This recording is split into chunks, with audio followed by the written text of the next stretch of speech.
We are honoured indeed to have Joel Smith here in the studio today just to talk through architects, both on the residential side and indeed the commercial side, and just to sort of, I suppose, demystify what these guys actually do. Now, Joel, it's a big hot topic at the moment. You've very much got grand designs, dare I say, small spaces, and good old George Clark in there, and they're making extending and building look mighty easy. How do you rate these programmes? Do they have a point at all? Yes, Alex. The simple answer is I do rate these programmes, and actually I think they're really valid.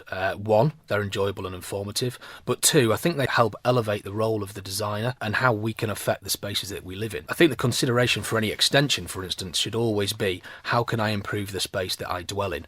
And certainly Kevin MacLeod has championed that to such a high degree that he's really helped the industry. I'm not 100% sure that they make the process look easy, though. In fact, in many cases, they focus on the pitfalls, the challenges, and in a sense, they have to, of course, increase the drama, which often leaves me voicing my opinion, should we say, at the TV. But as I say, Kevin MacLeod specifically has done an incredible amount to raise an awareness. It's helped you in terms of an architect's practice, because people are saying, well, I've seen this off TV, I've got this sort of idea that I want to do to my home, and can we involve you? And it's working more along those lines. Yeah, absolutely. And as I say, they do champion the role of architect within that. And yes, certainly once you see people who've seen and got a little bit of ambition and a little bit of desire to improve their space, that helps no end. And from an architect's point of view, it's great to see what contemporaries are up to. Yeah, no, absolutely. And I mean, these programmes often talk about the phrase or the term permitted development, and a lot of people think, well, again, I think this may be sort of more serialised on television, but permitted development makes it sound very easy to get that grand extension and off you go. That's what these programmes tend to suggest. How does that actually work in real life terms, so to speak? What is permitted development? How does it actually work? No, fair question, Alex, and you're right, it's certainly a hot topic, and it's a great thing, actually. A permitted development rights essentially are a national grant of planning permission. They allow buildings to work to be carried out without having to make an application for planning. However, you still need to be aware of certain aspects. You still, of course, need to notify your local authority, and as always, ensure building regulations compliance. Permitted development is, in principle, as I say, a great idea, and I believe that it has the intention of aiding a really important aspect of our economy. The smaller builders, the tradesmen, the designers, and we in the UK have a very interesting approach to our homes.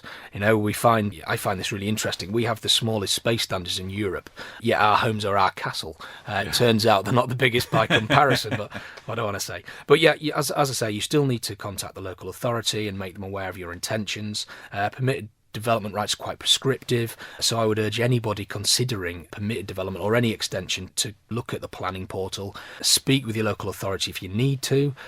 Obviously, as I would always say, speak with a designer. They have to be aware of things like designated areas, where specifically in the Harrogate area, for instance, conservation areas, areas of outstanding natural beauty.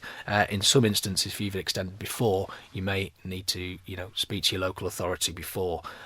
There's things to be aware of, and as I say, you do need to do a little bit of research here, Alex, because you've got existing curtilage of your site, principal elevations to your property, what's the size of the proposed extension, what's the height, how close are you to your boundary. So good old George Clark, it's not quite as straightforward as going, we're going to put on this lovely little extension and let's just build it tomorrow afternoon. There is a bit more of a process. It's not as simple as possibly they make out. Well, I can't comment on George Clark because he's a fellow contemporary, of course, but you always need to take some appropriate advice. I would always ensure that.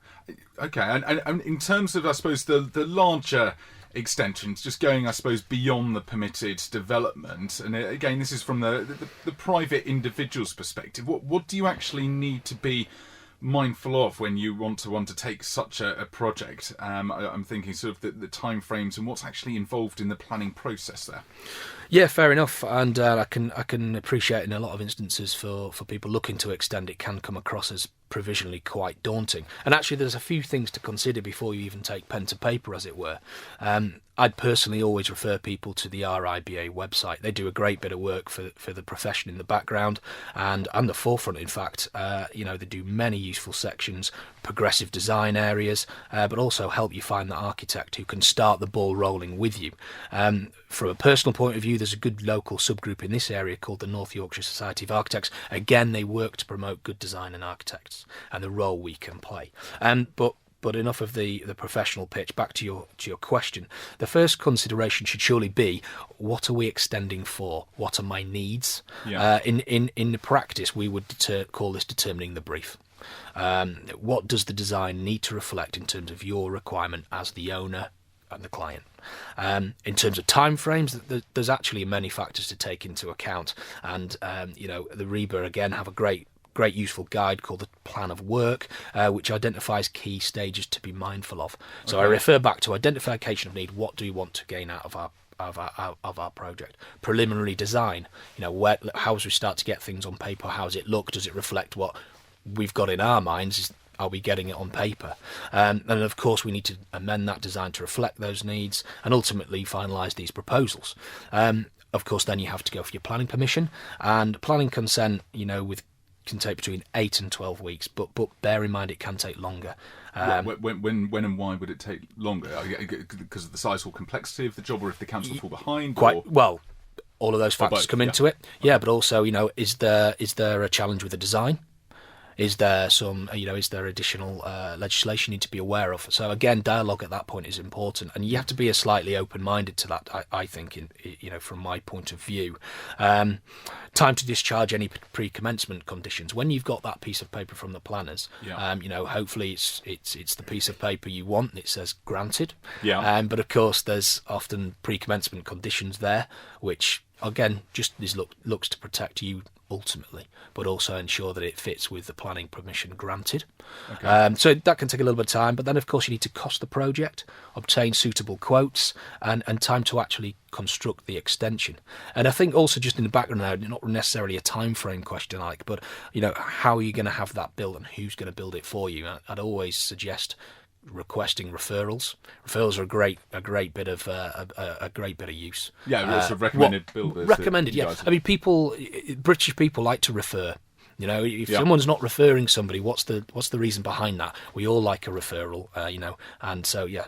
So it makes life easier. I think so, and have a look at the work they've done. Maybe surely they should be proud of the work they've undertaken, the designs they've come up with, and that should be a constructive dialogue. And certainly do that, please. And I know people are often, I suppose, mindful. How do you actually keep the local authority? How do you keep, for example, here, Harrogate Borough Council on side? Because you do hear, albeit I dare say again, sort of serialised in the media, that people have run into all sorts of difficulties with their planning application. Why have they gone amiss, and why have they got on the wrong side of the council? How do you keep in their good books? Well, dialogue, simple as that. In simple terms, and I personally would never recommend approaching an application with conflict on the agenda. Do things properly. The role of the architect here is to interpret your needs, provide information, and help you navigate the planning process. And as I say, the LA shouldn't be viewed with a barrier. It's not there to be bashed down. You need to approach any development with an open mind and be prepared to discuss your proposals with them. This, as you've touched on, they do get a bit of negative press, but that's because maybe they're read on an isolated basis, case-by-case basis. Yeah.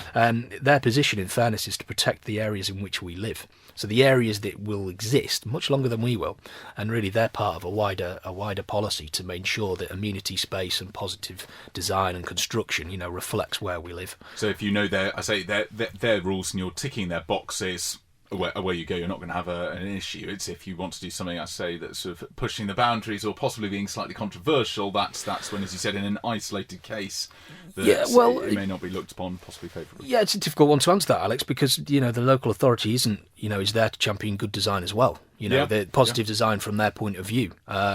True, fair comment. So they want to progress that with you, and really, that maybe areas of conservation might need a slightly different approach, etc. But yeah, I think in the main, the idea is better design helps everyone ultimately. Yeah, and I think they're on board with that. I sort of don't see any negativity when it comes to positive design. Fantastic, Joel. I can't thank you enough. Very useful and great insight there. So if anyone needs to discuss any of their home getting extended, the permitted development, the small space type of thing, or the commercial side of things, what's the best way for people to reach you? Oh, fabulous. Well, I'd be more than happy to speak to anybody who's got any queries. My number is 01423 856 999. But you're more than welcome to look at our website, which is www.ssarchitects.co.uk. Fantastic, Joel. Thank you very much again. Really appreciate your time.